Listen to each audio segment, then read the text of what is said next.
Praneeth group వారి group park Spanish model triplex Vilas Dundigal Gagillapur. మరిన్ని వివరాలకి ఈ కింద నంబర్ని సంప్రదించండి.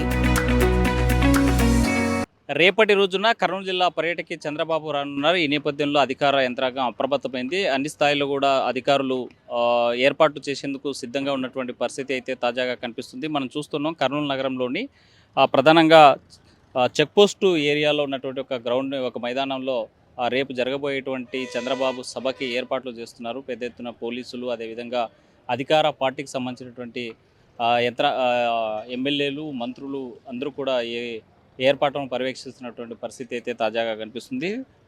రేపు ఉదయం 11:25 కర్నూలు విమానాశ్రయానికి చేరుకున్నటువంటి చంద్రబాబు నాయుడు 10 నిమిషాలు ప్రజాప్రతినిధులతో అక్కడే మాట్లాడతారు ఓరకల్ విమానాశ్రయంలో. తదనంతరం ఉదయం 11:55 సి క్యాంపు రైతు బజార్కు చేరుకున్న తర్వాత అక్కడ రైతులతోనూ పారిశుద్ధ్య కార్మికులతోనూ ముఖాముఖి అవుతారు. మధ్యాహ్నం 12:25 నిందెల చెక్పోస్టు దగ్గర ప్రధానంగా ఇప్పుడు ఉన్నటువంటి మన గ్రౌండ్లోనే దండ్ల స్వర్ణాంధ్ర స్వచ్ఛాంధ్ర పార్కుకు శంకుస్థాపన చేస్తారు. 1 గంటకు ప్రజా వేదికలో ప్రజలను ఉద్దేశించి మాట్లాడతారు. రాష్ట్ర యొక్క భవిష్యత్తు మీద, రాష్ట్రంలో జరిగేటువంటి అభివృద్ధి కార్యక్రమాల మీద ఈ వేదికలో మాట్లాడేటువంటి అవకాశాలు స్పష్టంగా కనిపిస్తున్నాయి. మధ్యాహ్నం 2 నుంచి 3:30 గంటల వరకు నగర ప్రజలతో, కర్నూలులో ఉన్నటువంటి ప్రజలతో ముఖాముఖి కార్యక్రమం ఏర్పాటు చేస్తారు. పగడ్బందీగా అన్ని రకాల ఏర్పాట్లు చేసినటువంటి పరిస్థితి అయితే స్పష్టంగా కనిపిస్తుంది. రేపటి రోజున చంద్రబాబు నాయుడు వస్తున్నటువంటి నేపథ్యంలో ముఖ్యమంత్రి ఏర్పాట్లకు భారీ బందోబస్తు ఏర్పాటు చేశారు పోలీసులు. సుమారుగా ఈ బందోబస్తు కార్యక్రమంలో 1700 మంది పోలీసులు బందోబస్తు నిర్వహిస్తున్నట్టు మనకు ఇప్పటికే ఆ పోలీస్ శాఖ ప్రెస్ రిలీజ్ కూడా చేసినటువంటి పరిస్థితి ఉంది. పోలీసులు అప్రమత్తంగా ఉండాలి, ఎక్కడికెక్కడ అవాంఛనీయ సంఘటనలు జరగకుండా ఉండేందుకు చర్యలు తీసుకోవాలని సూచించినటువంటి పరిస్థితి. ఇప్పుడు బహిరంగ సభలో మాట్లాడేటువంటి ప్రాంగణానికి చేరుకున్నారు. వాళ్ళ యొక్క డ్యూటీలను ఎక్కడికెక్కడ ఎక్కడ బందోబస్తు నిర్వహించాలనేటువంటి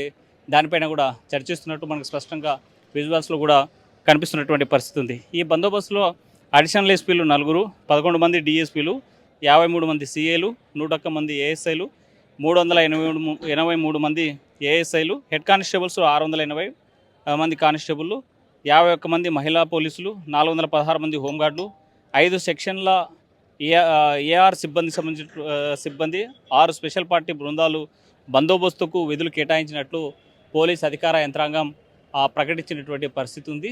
సో రేపటి రోజున చంద్రబాబు నాయుడు వస్తున్నటువంటి నేపథ్యంలో పెద్ద ఎత్తున భారీ బందోబస్తు ఏర్పాటు చేశారు. మరోవైపు తాజాగా ప్రజా సంఘాలు పంచలింగాల వద్ద టీజీ వెంకటేష్ ఏర్పాటు చేసినటువంటి పరిశ్రమ విస్తరణ కార్యక్రమం ఏదైతే ఉందో దాని ప్రజాభిప్రాయ సేకరణ అప్రజాస్వామికంగా జరిగింది, కేవలం ప్రైవేటు వ్యక్తుల ద్వారా, తనకు సంబంధించిన అన్యాయాల ద్వారా జరిగింది అనేటువంటి నేపథ్యంలో గత వారం రోజుల నుంచి కూడా ఆందోళన చేస్తున్నటువంటి పరిస్థితి ఉన్నటువంటి నేపథ్యంలో రేపటి రోజున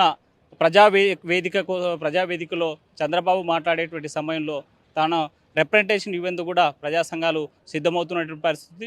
మరోవైపు కర్నూలు నగర సమస్యల మీద అటు వామపక్ష పార్టీలు, ఇటు ప్రజా సంఘాలు తమ సమస్యలను, తమ డిమాండ్లను విన్నవించేటువంటి అవకాశాలు ఉన్న నేపథ్యంలో వారికి ప్రత్యేకంగా పోలీసులు సీఎంని కలిసేందుకు అవకాశం కల్పించడానికి ప్రత్యేక సమయం కూడా కేటాయించినట్టు మనకు తెలుస్తుంది. మరి సి క్యాంప్లో పర్యటిస్తున్న నేపథ్యంలో అక్కడ ఉన్నటువంటి పారిశుద్ధ్య కార్మికులతో మాట్లాడిన అనంతరం వాళ్ళకి అవకాశం ఇస్తారా, లేకపోతే ప్రజావేదికకు వచ్చినటువంటి సమయంలో ప్రజల సమస్యలు తెలుసుకునేటువంటి సమయంలో ఈ ప్రజా సంఘాలు విన్నవించుకుంటాయనేటువంటిది మాత్రం ఇంకా స్పష్టత రాలేదు. ఏదేమైనా కర్నూలు జిల్లా వ్యాప్తంగా ఇక్కడ కర్నూలులో జరిగేటువంటి కార్యక్రమానికి ప్రజాప్రతినిధులంతా కూడా సిద్ధమైపోయారు. రేపటి జరిగేటువంటి కార్యక్రమం సక్సెస్ఫుల్ చేసేందుకు ఇప్పటికే పాండ్య నియోజకవర్గ ఎమ్మెల్యే గౌరు చరిత అన్ని రకాల ఏర్పాట్లు దగ్గర నుంచి చూసినటువంటి పరిస్థితి అయితే తాజాగా కనిపిస్తుంది. వేడిజల్లి చంద్రశేఖర్తో హుస్సేన్ ఆర్టీవీ, సీఎం సభా ప్రాంగణం నుంచి. ఇండియా పాకిస్తాన్ ఉద్రిక్తతలపై లేటెస్ట్ అప్డేట్స్ కోసం డౌన్లోడ్ చేసుకోండి RTV లైవ్ యాప్.